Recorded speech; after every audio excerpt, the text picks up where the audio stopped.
CEO is told she's too old to matter. Her revenge on Zoom stunned everyone. Before we get into this story, let us know in the comments, where are you watching from? And if you enjoy stories like these, make sure to subscribe, as we upload at the same time every day. Victoria Hayes stared at her laptop screen, her heart pounding like a drum. She just read the line that made her stomach twist into knots. "You're simply too old to matter in this new market, step aside." The words came from someone within her own company, and as the 52-year-old CEO of Luxora Incorporated, she'd never felt so blindsided or betrayed. With a deep breath, she leaned forward, scanning the rest of the message. That was when she realized she had been removed from the email chain that included every major decision-maker in her marketing department. The moment she saw her name conspicuously missing from the email distribution list, alarm bells rang in her head. Something was off, and she intended to get to the bottom of it immediately. 3 months prior, Victoria had noticed a subtle shift in her daily operations.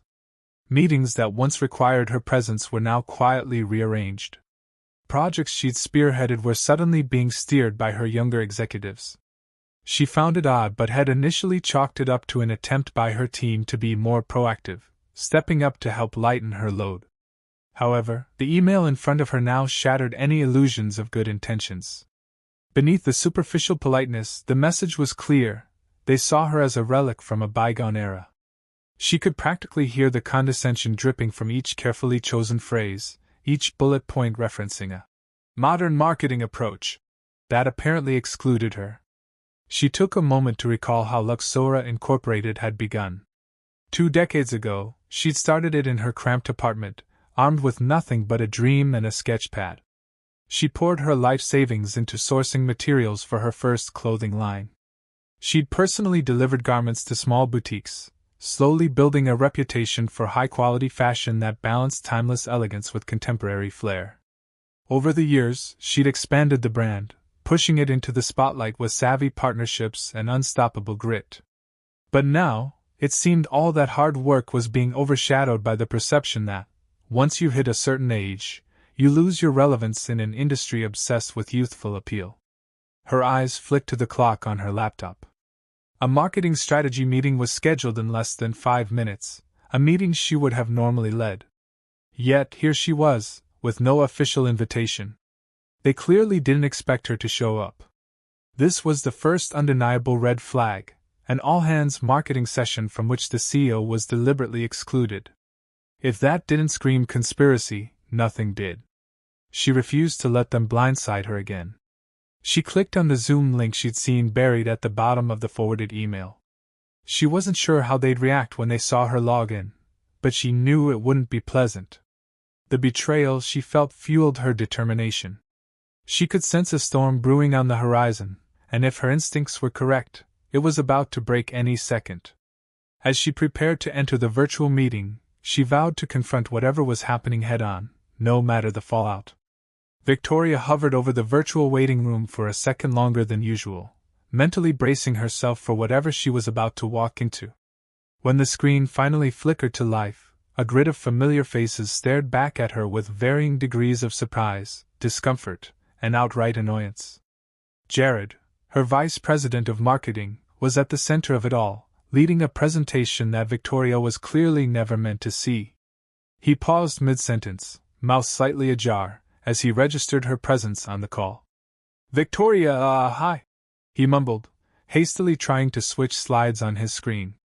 She noticed the tension in his shoulders, the forced smile that didn't quite reach his eyes. This was not a typical team meeting.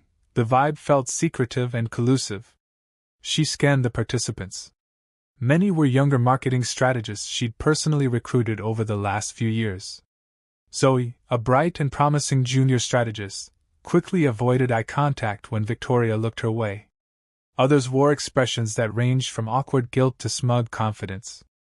Victoria's adrenaline spiked as she realized how carefully orchestrated this must have been. The presentation slides, the fact that she wasn't invited, and now this hush that blanketed the virtual room, it all screamed that a major decision was being discussed behind her back. "So," Victoria said, her tone deceptively calm, "what exactly are we talking about here?" She tried to keep her composure, but anger simmered beneath the surface. Jared tapped through a few slides and said something about rebranding initiatives and targeting a younger demographic. Yet each word rang hollow, a flimsy attempt to cover up the real issue. Finally, she saw it, a slide titled, Phasing Out Legacy Leadership. Her stomach twisted into knots. She struggled to keep her expression neutral, but inside she was furious. The phrase was as subtle as a break through a window. She felt her blood run cold.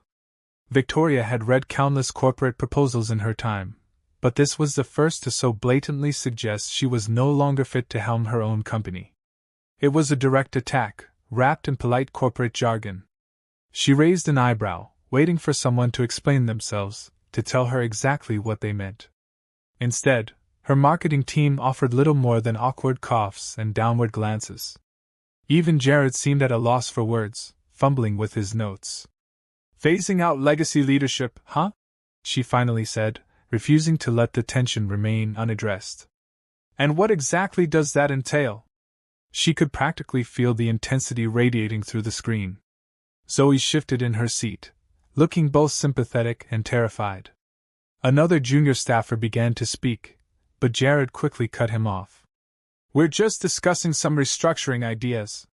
You know, for the brand's future, he said, attempting a disarming chuckle. But no one else laughed. It was as if the entire meeting had ground to a halt in anticipation of Victoria's reaction. She decided to press further. Interesting. Because it looks like there's a whole lot more going on here than just restructuring. Her voice wasn't loud, but the conviction behind it was impossible to miss. She refused to be sidelined by vague corporate doublespeak. If Jared and his cronies wanted to undermine her leadership, they were going to have to do it to her face. The tension in the Zoom call was palpable, and in that moment, Victoria knew she was about to pull back the curtain on something far more treacherous than an ordinary strategic shift. With the team's silence hanging in the air, Victoria's eyes locked on Jared. She could sense he was the one driving this agenda. His usually confident smile faltered, replaced by a guarded expression that revealed he might have underestimated her. She remained stoic, letting the seconds stretch in uncomfortable quiet until he finally spoke. We're trying to position Luxora for the future, he said, carefully choosing each word. The market is shifting, and we need to align with younger consumers who… He paused, searching for a diplomatic way to finish his sentence, but the meaning was clear. Younger consumers wouldn't connect with a CEO who was supposedly past her prime. Victoria had seen enough boardroom betrayals in her career to recognize the pattern: gather private allies, craft a narrative, and isolate the leader you're trying to dethrone. She never imagined it would happen within her own company, especially after years of building genuine relationships with her staff. Yet here she was, staring at the betrayal in real time. The deck Jared was presenting had bullet points about reinventing brand leadership, expanding influencer partnerships, and introducing a new visionary at the helm.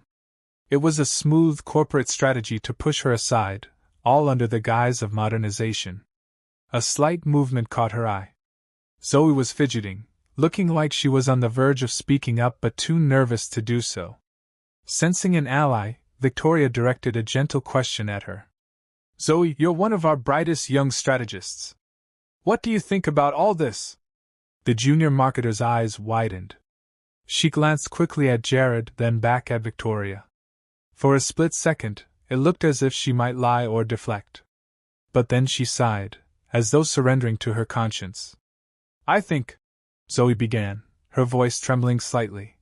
This has been in the works for a while. We've had multiple meetings about rebranding leadership, and each time, Jared insisted you wouldn't be on board.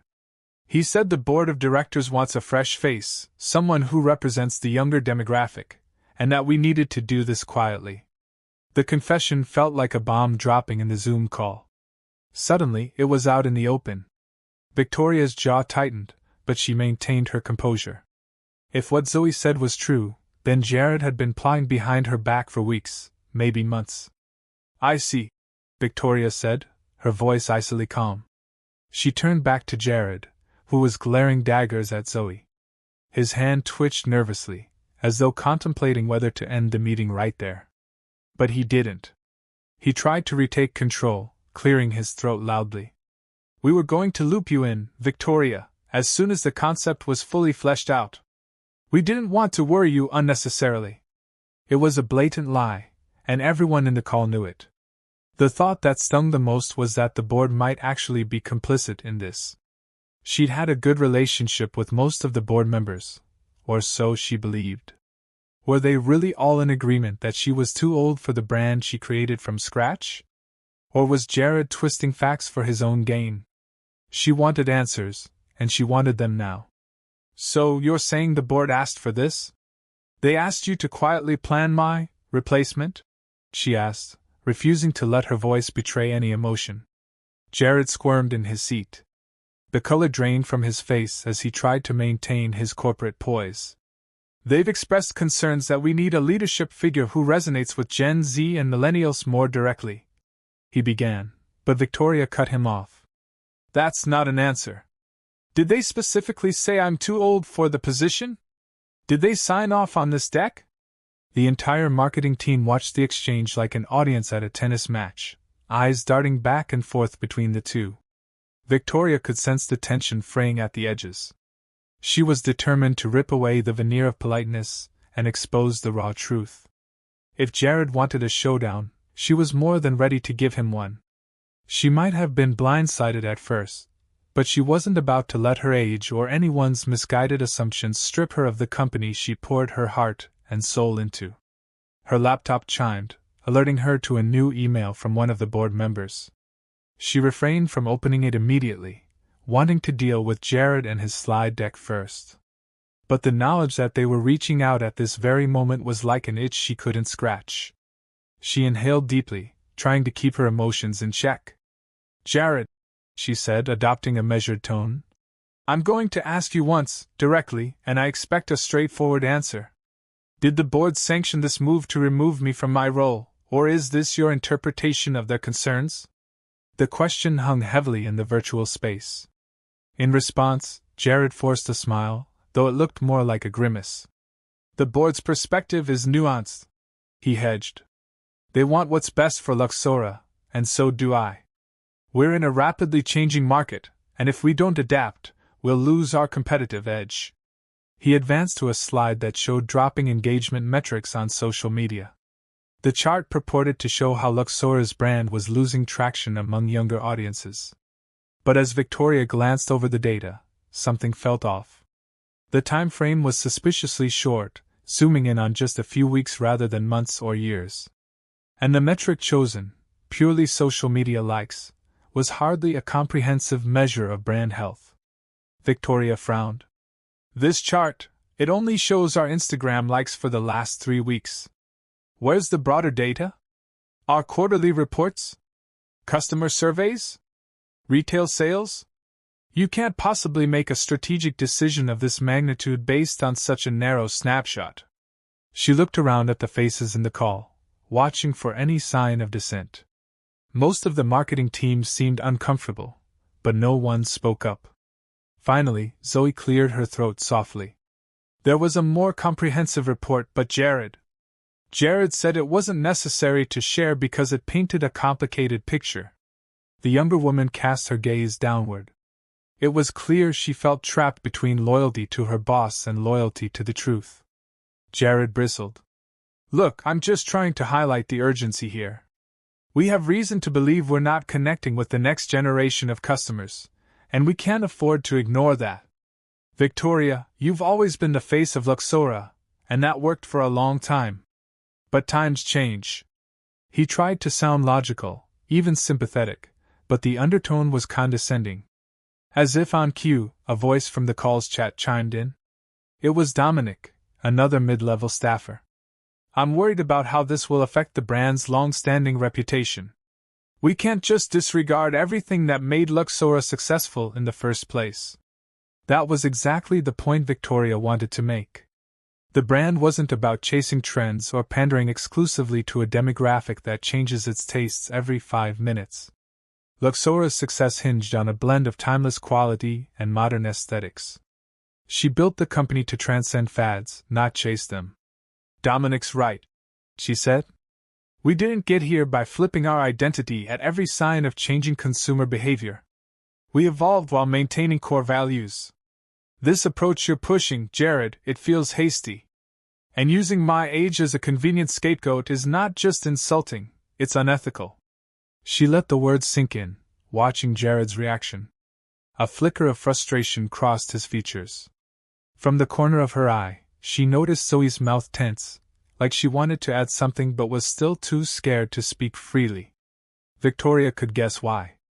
The power dynamics in this meeting were brutal, the top-level marketing exec leading a coup and the CEO fighting to keep control.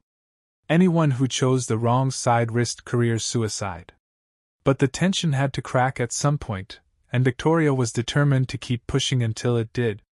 The data was flawed, the logic shaky, and the attempt to sideline her reeked of personal ambition rather than genuine concern for the brand's future. One thing was certain, she wasn't going down without a fight. The meeting had already gone on far longer than anyone anticipated, with tension mounting by the second. Victoria felt a buzzing in her veins, equal parts rage and determination. She glanced again at the incoming email from the board member and decided now was the time to read it. Clicking away from the Zoom window, she opened her inbox. The subject line read, "Concerning leadership transition plans." Her heart thudded painfully as she scanned the text. Sure enough, it was a cautious message expressing that while they appreciated Jared's initiative, they had not formally approved any such shift in leadership. It was loaded with diplomatic language, terms like evaluating all options, and delicate matter, but it was enough for Victoria to see that Jared might have been overstating his case about board support. She switched back to the Zoom call, her face a mask of controlled anger. "Jared," she said, "I just got an interesting email from the board. Seems like they're not entirely on the same page with you. Would you care to clarify?" A ripple of murmurs swept through the attendees. Jared straightened in his chair, that forced smile returning. "I'm sure they're just being cautious," he said, trying to maintain an air of cool confidence. "Transitions like these require careful handling. They don't want to ruffle feathers." But the cracks in his facade were becoming more obvious by the minute. It was at that moment that Zoe, who had been teetering on the edge of speaking her mind, finally let loose. "I can't keep doing this," she blurted out, eyes brimming with a mixture of guilt and resolve. "Victoria, this entire plan has been orchestrated without your knowledge from the start. Jared said the board was fully on board, but we never saw any official confirmation. All he told us was that you were too old to keep up with modern trends, and that if we wanted to secure our future at Luxora, we had to show the board we could operate without you." Zoe's words hit like a punch to the gut, reverberating through the Zoom call in a stunned silence. Victoria's jaw set, her lips pressed into a thin line as she absorbed what Zoe said. She'd suspected a quiet coup, but to hear those exact words, "too old to keep up," was both painful and galvanizing. Something in her snapped. The humiliation, the betrayal, the sheer audacity of Jared's plan all came crashing down at once. She took a slow breath, letting the anger settle into a cold, steely resolve. "So that's it," she said softly, her voice quivering with barely contained fury. "That's what you all think of me? That I'm a fossil from another time? Well, let me assure you, I didn't build this company by rolling over and accepting someone else's narrative of who I am." Zoe looked like she was on the verge of tears. "I'm sorry, Victoria. I should have spoken up sooner. But Jared made it sound like the board was forcing this, and we all thought, well, we thought maybe it was inevitable." Hearing this confession gave Victoria a glimmer of empathy for those who'd been manipulated by Jared's power plays. Still, it didn't excuse their compliance. "It's not inevitable, Zoe," Victoria answered firmly, eyes now shifting back to Jared. "Jared has made a grave miscalculation if he thinks he can just push me aside without consequences. I've spent years taking calculated risks, turning obstacles into opportunities. And I've been doing it long before any of you entered the workforce." Jared let out a condescending chuckle. "Look, we're not denying your accomplishments. But let's be real, times are changing. People want to see fresh faces at the top, not someone who's stuck in old methods. That's just how the market works. You should be happy to take a ceremonial role and let someone else handle the day-to-day. The casual cruelty of his words sent a wave of indignation through Victoria. She shot back. You have no idea how much you're underestimating me. If you think I'm going to stand by while you undermine everything I've built, then you don't know me at all. The moment hung in the air, a crossroads that would shape the future of Luxora. Victoria could feel the weight of everyone's eyes on her, waiting to see what she would do next. Victoria inhaled slowly, centering herself. It was time to push back with the authority she still held as CEO. She'd spent years refining every aspect of Luxora's business, from design to distribution, from marketing to hiring. Her signature was on countless vendor agreements and investor deals. Legally, she retained decisive power over who stayed and who left the company. She had never wielded that power capriciously. She believed in nurturing talent rather than discarding it. But looking at Jared's smug face, she realized this was different. This was war, and she couldn't afford to lose. Hovering her cursor over the Zoom participants, she located Jared's name. A single click could remove him from the call. But she wanted to do this right, to expose his betrayal in front of everyone so that there would be no doubt as to why she was taking drastic measures. Clearing her throat, she said, I want to make something clear. I have no problem evolving with the times.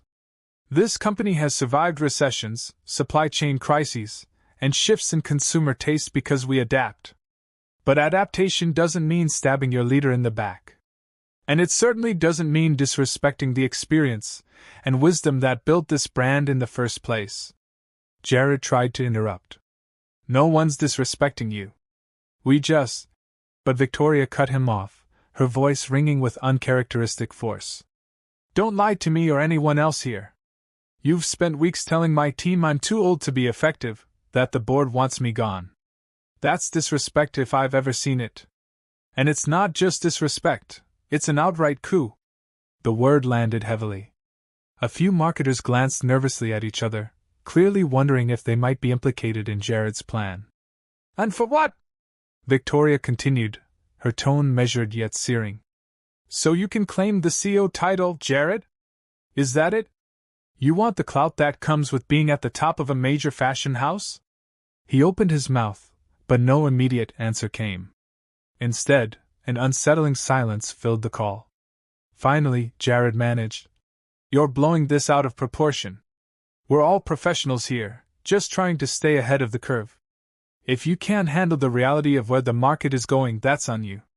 But we don't have to make this ugly. Victoria let out a mirthless laugh. Don't patronize me. You made this ugly the moment you chose to sideline me and lie about board approvals.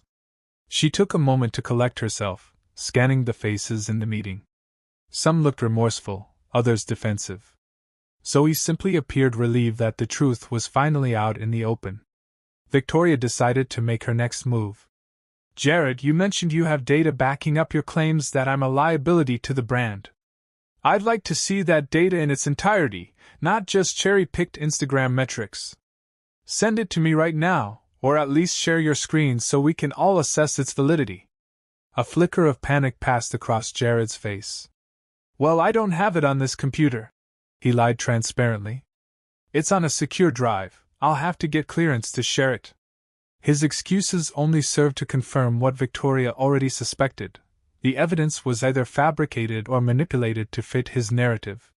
She felt her frustration spike, but kept her composure. That's what I thought, she said coolly. She let a brief silence hang in the air before delivering her ultimatum. You have one chance to come clean. Tell the truth about who approved what, and show me every piece of data you've been using to justify this so-called leadership transition. If you can't, then you're admitting this entire scheme is built on lies, and I'll have no choice but to take action against you. And trust me, Jared, that action will be swift and final. Her words dropped like a hammer, sending shockwaves through the call. Several people turned off their cameras, perhaps to mask their reactions or to avoid being implicated further. Jared's camera stayed on, but his posture slackened as he recognized the corner he'd backed himself into. For a second, he seemed genuinely afraid. Victoria locked eyes with him, letting him know that she wasn't bluffing. "Your move," she said, a quiet challenge that left no room for doubt. Jared cleared his throat, stalling for time. His eyes darted as if searching for someone in the group to back him up. But the faces that filled the screen offered no solace. Some of his staunch supporters had gone silent, unwilling to speak now that Victoria had the upper hand. The tension was almost unbearable, and still he hesitated.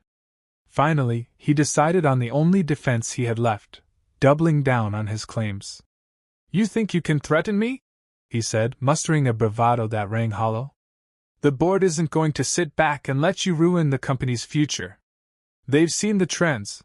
They know we need new leadership to capture the Millennial and Gen Z markets. You can fire me if you want, but that won't solve the real problem here." Victoria narrowed her eyes, feeling the weight of his defiance. "You're right. Firing you alone won't fix the damage you've caused, the seeds of division, the mistrust, the manipulated data. But it's a start. And trust me, if I have to remove every single person who conspired in this coup, I will. Luxora isn't just some brand you can hijack, it's my life's work." Her words seemed to reverberate, pushing Jared further into a corner. Yet he refused to concede. "You act like we're the villains here, but we're just facing reality," he insisted. "In fashion, if you're not relevant, you're done. It's not personal, it's business. The board might not have signed a paper saying you're out, but they're sure as hell thinking it. Once they see the next quarterly numbers, they'll have no choice but to replace you." Victoria inhaled sharply. "I'm not naive. I know the fashion industry is brutal, and relevancy is a constant battle. But that doesn't mean I'm obsolete. You know what's truly antiquated? Believing that someone's age automatically disqualifies them from understanding new trends. That's lazy thinking, and it's exactly the sort of mentality that will bring a company down, not elevate it." Her voice shook with anger. She knew she was right, but the sting of betrayal kept fueling her sense of indignation. So he spoke up again, trying to reason with Jared. "We all know Victoria's not stuck in the past. Look at some of the brand collaborations she pioneered. The charity runway event with digital influencers, the limited edition NFT launch. She's been at the forefront of modern marketing strategies." Jared scoffed, refusing to give any ground. "Those were one-offs. Gimmicks, really? We need a consistent push, and that won't happen if our CEO can't relate to a generation raised on TikTok and brand activism. The board is going to side with me on this, mark my words." Victoria couldn't help but note the desperation in his tone. He was grasping at straws, hoping he could spin his betrayal into a narrative of necessity. But she wasn't buying it. "You know what's interesting?" she asked quietly, her voice dripping with controlled fury. "The board member who emailed me just minutes ago indicated they had no idea you were finalizing a deck to remove me. Care to explain that discrepancy? Because from where I'm sitting, it looks like you lied to the entire marketing team about their support." Jared's face twitched. He opened his mouth to speak but closed it again, clearly at a loss. The walls were closing in, and everyone could see it. He tried to pivot. "Maybe they're just playing it safe with you. You know how these corporate types are, they say one thing in emails and do another behind closed doors. They've been giving me signals for months that this change needed to happen." Victoria felt her lips curl into a bitter smile. "Signals, huh? So you're basing your entire coup on signals you can't prove, data you can't share, and a phantom board mandate that doesn't actually exist in writing? That's quite the foundation you've built for yourself, Jared." A tense silence followed. No one spoke. Even those who might have once stood by Jared seemed unwilling to offer him a lifeline now. The atmosphere in the meeting had shifted from uncertain curiosity to grim realization. Jared was exposed, a man who had orchestrated a betrayal but lacked the evidence or authority to see it through. Victoria let him stew for a moment, allowing the weight of his actions to sink in for everyone present. She felt a moral obligation to set an example here, That cunning and ambition alone did not grant you the right to dethrone the very person who had built the empire you were trying to steal. Jared's desperation became palpable. The flicker of panic in his eyes was unmistakable as he realized how precarious his position truly was. Despite his bravado, he knew he was cornered. Still, he tried one last gambit to salvage the situation. "We can still negotiate," he said, voice tight with strain. "No one wants a messy public fallout. Let me handle the rebranding while you take a backseat role. We can spin it as you mentoring the next generation of leadership. You get to save face, and the company gets fresh blood at the top."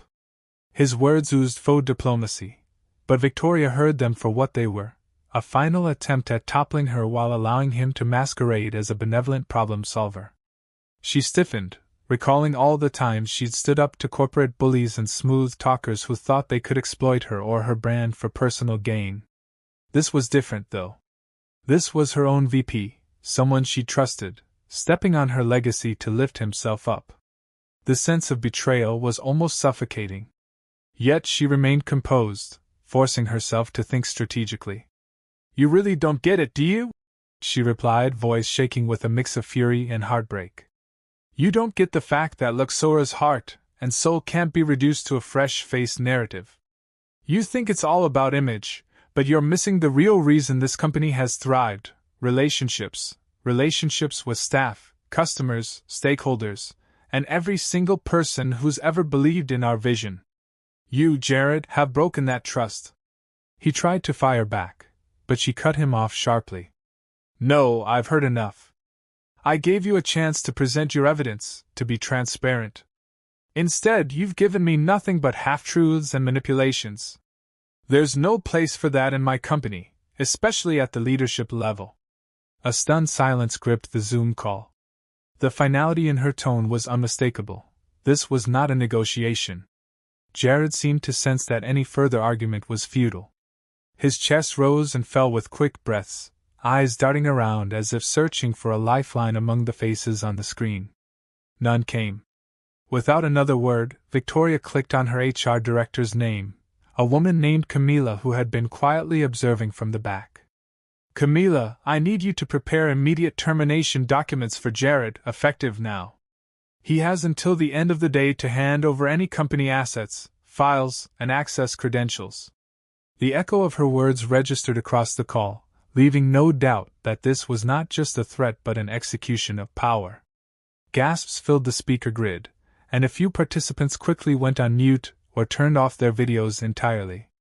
Zoe clasped her hands over her mouth, torn between shock and relief. Jared's face morphed from outrage to dread, and finally to anger. "You're making a huge mistake," he hissed. "You think you can just dump me like this and everything will be fine? The board will never stand for it." Victoria gave him a long, measured look. "I have the authority to remove you, and you know it. The board may have concerns about our future direction, but they didn't approve a backdoor coup. I'll be speaking with them personally to explain your actions, along with the data you withheld and the manipulations you orchestrated. We'll see who they side with once they have all the facts." Jared attempted to retort, but she refused to give him the satisfaction. In a swift move, she clicked the option to remove him from the Zoom meeting. His face vanished from the screen, replaced by a small window that read, "Jared has been removed by the host." The abruptness of it was jarring for everyone, like a guillotine blade dropping without warning. But it was done. Victoria Hayes had just fired her own VP in front of the entire marketing team. She felt an adrenaline rush, a surge of mingled triumph and sorrow. Her brand, her life's work, had narrowly escaped being hijacked by someone who saw her as little more than an obstacle to his ambition. For a moment, she simply stared at the now silent Zoom grid, half expecting Jared to somehow reappear. When he didn't, she exhaled shakily, steeling herself for what came next. "I know that was dramatic," she said, her voice echoing in the stunned quiet. "But it had to be done. Anyone who feels they share Jared's vision for this company, one built on deception and ageism, is free to leave. I won't hold it against you if you submit your resignation today. But if you're planning to stay, understand this: Luxora's strength comes from unity, honesty, and respect for each other's contributions, regardless of age or background. She paused, letting the weight of her words settle in. This was not just an ending but a new beginning, and it was up to each person in that Zoom call to decide which side of history they wanted to stand on. In the stillness that followed Jared's forced exit, Victoria felt the crushing weight of everything that had transpired. Anger, betrayal, and exhaustion swirled inside her, but she also sensed a powerful resolve forming. She looked around at the faces on the call, each reflecting varying emotions: shock, guilt, relief, and fear. The silence was oppressive, broken only by the occasional crackle of someone's mic. She decided to speak, her tone softer but unwavering. "I'm not here to punish everyone who might have listened to Jared," she began. "But I am here to make it clear that Luxora will not tolerate undermining behavior, manipulations, or ageist assumptions. I've spent too long building this company to see it dismantled by internal sabotage." She paused, letting that sink in. Zoe unmuted herself, her voice trembling with uncertainty. I want to apologize again. I know that doesn't fix what happened, but I was scared. Jared made it sound like the board was behind him, that you were on your way out no matter what we did. I didn't know who to trust and he..." Victoria held up a hand to gently stop her. "Thank you for finally being honest, Zoe. Fear can make people do things they regret, but now you have a choice. Do you want to remain part of a team that values transparency, collaboration, and mutual respect? Or would you prefer to follow Jared's path and look for opportunities elsewhere?" Zoe's eyes were moist, but she met Victoria's gaze with a renewed sense of purpose. "I'm staying," she said. "I believe in your leadership. I'm sorry I lost sight of that." Others chimed in, some apologizing for their silence, others trying to explain how Jared had misled them. Victoria listened, taking note of each explanation, but she maintained a certain level of detachment. She had to. Trust was something that had to be earned back, and it wouldn't happen in a single Zoom call. "I appreciate your candor," she said after a few moments. "But to be clear, actions will speak louder than words. If you truly regret being complicit, show me by contributing positively to Luxora's future. We have a lot of work to do to repair the damage done here." A general murmur of agreement followed, though some cameras stayed off and silent, suggesting not everyone was ready to pledge their loyalty or reveal their stance. Victoria's next announcement stunned them. "Effective immediately, I'm restructuring the marketing department. Anyone who played a central role in developing this coup, forging data, or pushing this ageist narrative will be let go by the end of the week. If you're unsure whether that applies to you, consider it a strong warning to come forward now and present your side of the story. HR will handle the specifics, but make no mistake, consequences are coming." A few audible gasps echoed through the speakers. Even Zoe looked alarmed, though she quickly steeled her features. "I understand," Zoe said softly. "I'll cooperate however I can." Victoria nodded. She'd known this was going to be harsh, but it was necessary. Allowing such a toxic element to remain would only breed more deceit. The brand's culture, once a point of pride for her, needed a thorough cleansing. "Let's be honest here," she continued. "We almost lost ourselves to vanity and petty power struggles. That's not who we are. Luxora started as a passion project, a brand that believed in the timeless appeal of creativity and authenticity. We can't claim to promote that vision to our customers while engaging in backstabbing and divisive politics internally. So if you plan to stay, you commit to upholding the same values we project outward: honesty, integrity, and respect for every member of the Luxora family." She could feel the gravity of her words, the finality of the choices being laid out. Some people would inevitably leave, unwilling or unable to face the new standards she was reinforcing. That was fine. In her mind, it was better to lose a few individuals now than to allow the entire culture to rot from within. She thought back to Jared's venomous assertion that she was too old to matter. If anything, this ordeal had proven the opposite. Her experience, her fortitude, and her unwavering sense of ethics were precisely what Luxora needed to navigate turbulent waters. Age wasn't a weakness, It was a reservoir of knowledge and resilience that she intended to use for the brand's continued success. Once she ended the meeting, Victoria slumped back in her chair, her breath catching in her throat. The magnitude of what she'd just done was staggering. She had publicly fired her vice president of marketing, revealed a planned coup, and shaken the entire marketing department to its core. A younger version of herself might have second-guessed every step, worried about the optics or the financial repercussions. But she knew that in moments like these, decisive leadership was vital. The brand was at a crossroads, and while she had no desire to rule with an iron fist, she also refused to let Luxora crumble under the weight of treachery and vain ambition.